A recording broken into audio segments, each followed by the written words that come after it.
আর্থিক সংকটে 15% বাজেট কমানোর পরিকল্পনার অংশ হিসেবে জাতিসংঘের শান্তিরক্ষা মিশনের থেকে 1,313 জন বাংলাদেশি শান্তিরক্ষীকে ফেরত পাঠানোর সিদ্ধান্ত নিয়েছে সেনা নৌ বিমান বাহিনীর সদস্যরা। এই সিদ্ধান্তের আওতায় পড়েন 14 অক্টোবর জাতিসংঘের শান্তিরক্ষা কার্যক্রমের মিলিটারি অ্যাফেয়ার্স কার্যালয় থেকে পাঠানো এক চিঠিতে এই সিদ্ধান্ত জানানো হয়। চিঠিতে বাংলাদেশের সামরিক উপদেষ্টা ও জাতিসংঘের বাংলাদেশের স্থায়ী মিশনের উদ্দেশ্যে পাঠানো হয়।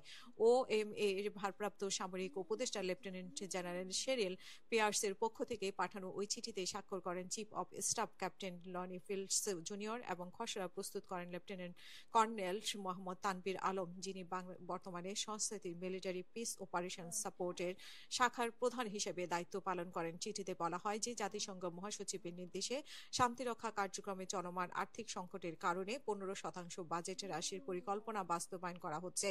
এর ফলে ইউনিফর্মধারী সদস্যদের জন্য বরাদ্দ অর্থ কমানো হচ্ছে, যা সরাসরি মাঠ পর্যায়ে শান্তিরক্ষী সংখ্যায় প্রভাবিত করবে। সবচেয়ে বেশি সদস্য প্রত্যাহার করা হয়েছে দক্ষিণ সুদানের মিশন থেকে 617 জন, এছাড়া দক্ষিণ আফ্রিকা প্রজাতন্ত্রের মিশন থেকে 341 জন এবং সুদানের আবেই অঞ্চল থেকে 268 জন এবং কঙ্গো থেকে 79 জন এবং পশ্চিম সাহারার থেকে 8 জন বাংলাদেশি শান্তিরক্ষীকে ফেরত পাঠানো হচ্ছে।